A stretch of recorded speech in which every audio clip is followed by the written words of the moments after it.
स्पष्ट रूप से नए आध्यात्मिक नाटक कांटों की भूमि के लिए पर्याप्त ब्रेकर का तीसरा सीजन यहाँ है। इस बार सनशैन गेम की कठिनाई को फिर से अपग्रेड किया गया है, गैस से भरी भगोड़ा ट्राम से, और फिर उस राय के लिए जो घातक मस्तिष्क को उत्तेजित करती है, जो आग की रोशनी को प्रक्षेपित करती है। प्रत्येक दृश्य मौत की सावधानी पूर्वक डिजाइन की गई भूल भुलैया है।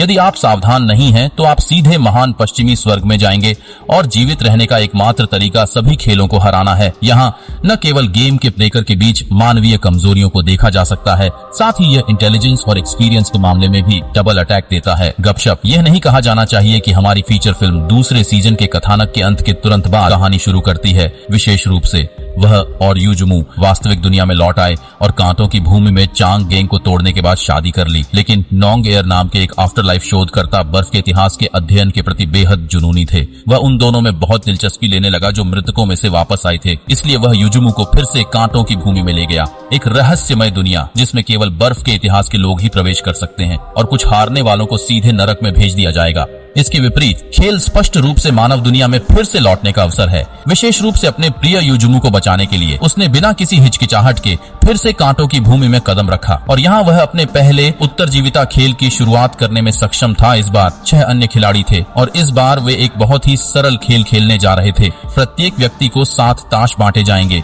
और यदि इसके हाथ में एक जोड़ी है तो उसे इसे खेलना चाहिए, और जिसके हाथ में कूद का पत्ता है वह जीत जाएगा। अब सभी प्रतिभाएं घबरा गईं, क्योंकि वे जानते थे कि खेल के उन्मूलन का मतलब है कि मौत आ रही है, और अगला गेम उनके बगल वाले आदमी से एक कार्ड निकालने में सक्षम होना जारी रहा, और यदि इसे एक जोड़ी में खींचा जाता है तो इसे मेज पर खेला जाएगा और फिर अगला व्यक्ति पीछा करेगा और कार्ड बनाना जारी रखेगा। जितने कम कार्ड निकाले जाएंगे विषमता दर उतनी ही अधिक होगी। जैसे इस महिला के हाथ में केवल एक पुराना क्यू बचा है, वह जितने अधिक कार्ड खींचती है वह उतनी ही खतरनाक होती जाती है, और जैसे जैसे उसके हाथ में कार्डों की संख्या घटती जाती है, एक जोड़ी खींचने की विषमता दर अधिक से अधिक होती जाएगी। जैसे इस महिला के हाथ में केवल एक पुराना क्यू बचा है और वह जितने अधिक कार्ड खींचेगी वह उतने ही अधिक कार्ड बनाएगी, वह उतनी ही अधिक होगी।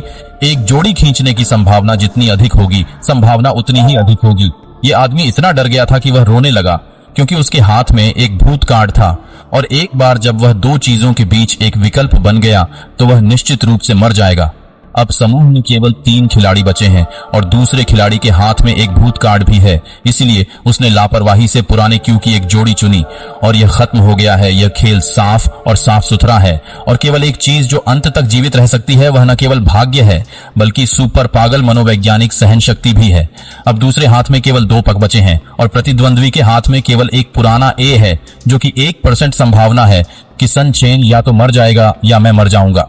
इस स्थिति में नैंगर तुरंत एक प्रतिवाद के साथ आया, अर्थात जब प्रतिद्वंद्वी पुराने ए को चुनने वाला था तो उसने जानबूझकर भूत कार्ड को प्रतिद्वंद्वी के पास स्थानांतरित कर दिया। एक मनोवैज्ञानिक रणनीति जिसने प्रतिद्वंद्वी को वास्तव में मूर्ख बना दिया। इस विजयी खेल में वह ठंडे पसीने से भी डर गए थे। यह युक्ति उस शहर में आ गया है जहां अर्थव्यवस्था फिर से गिर गई है और कोई भी पुराने शाही परिवार से अपरिचित नहीं है, और युकी एक प्राचीन गली में चला गया जहां दर्जनों खिलाड़ी भी थे जो खेल में भाग लेने आए थे।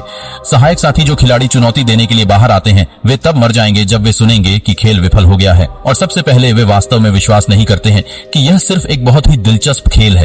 एक छोटे बालों वाली लड़की ने सबसे पहले इसे जाने दिया, और उसने जो चुनौती दी वह नंबर 21 के अनुरूप एक छोटी सी दराज थी, और दराज में एक छोटा सा नोट था जो पॉपअप हो गया था। गन फेंक के युग में आप हेगन के सौंदर्य राजा को एक पश्चिम में ऊंचा बनाने के लिए आराम से काम करने में सक्षम हो सकते हैं। वहीं लड़कियों के नीचे गणित के प्रश्न भी हैं, जब तक कि उन्हें सही उत्तर मिलते हैं। भले ही चुनौती सफल हो, मैं आपको जवाब देता हूँ। 15 18 है ना, 5 है ना, 14 कौन सा, मुझे यकीन नहीं है। 19 सही जवाब, 15 है। अरे देखो, कोई भी गलत जवाब की गंभीरता नहीं जानता, क्योंकि गलती से फायर एरो की संख्या तय होगी। 6 गलत और सही जवाब का अंतर 13 है, इसलिए आसमान में 3 फायर एरो आए। एक छोटा डांस स्टेज डर गया और भाग गया। फिर जैसे ही वे दरवाजे से बाहर निकले, भागना चाहते थे पर भाग नहीं पाए। उन्हें मजबूरन खेल जारी रखना पड़ा। अगला खिलाड़ी है जेनियन दीदी। सवाल यह है, सब एक दूसरे से बात कर रहे हैं पर कोई पक्का जवाब नहीं दे पा रहा। जेनियन दीदी सिर्फ देख सकती हैं क्या? नंबर 2 का 78 क्यों? सबके कैमरे ने कैद कर लिया। सही जवाब नंबर 1 का 23 था। 55 गलत जवाब दिया तो सब बर्बाद हो गए। ये सवाल भी आम लोगों के लिए बहुत कम देखे जाते हैं, आम आदमी जवाब नहीं दे पाएगा। नंबर 3 का 47 17 ने गलत जवाब दिया। क्यों? 17 ने गलत जवाब दिया। जल्दी से एक और दौर रॉकेट दागे गए। अगले राउंड के खेल में किसी ने भी पूरी तरह सही जवाब नहीं दिया। पूरा सीन आग से भर गया और दागे गए रॉकेट की संख्या बढ़ती जा रही। जल्द ही वक्त आ गया। आखिरी सवाल का जवाब लॉटरी से चुना गया। ये कागज युक्की को सीधे मार देगा, क्योंकि कागज पर लिखा है वो नोबिता का संकेत है। मतलब इस सवाल का गलत जवाब बिल्कुल नहीं दिया जा सकता। सच में हर साल दुनिया में 8 करोड़ लोग बढ़ते हैं। कुछ साल पहले ये आंकड़ा लगभग 7 अरब 88 करोड़ था। अगर गलत जवाब दिया तो दोगुने फायर एरो आएंगे क्या? कैसे हो सकता है 7 अरब 90? सही जवाब 8 अरब लोग हैं क्या? 5 अरब 10 करोड़ लोग? ये कैसे मुमकिन है? ये कहां से आया? वो अभी भी सवाल पूछ ही रहे थे कि आसमान में जेट व्हील की आवाज गूंजने लगी। वो एक रॉकेट था जो सीधा दहाड़ रहा था। अगर वो सब एक साथ उन पर दाग देते तो उनमें से किसी की हड्डी भी नहीं बचती।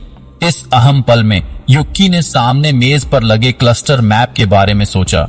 सड़क पर सबके कागजों पर दिखाया गया क्लस्टर बड़ी सभा की ओर इशारा कर रहा था। युकी को एहसास हुआ कि उत्तर पश्चिम दिशा में बड़ी सभा का रास्ता छिपा होगा।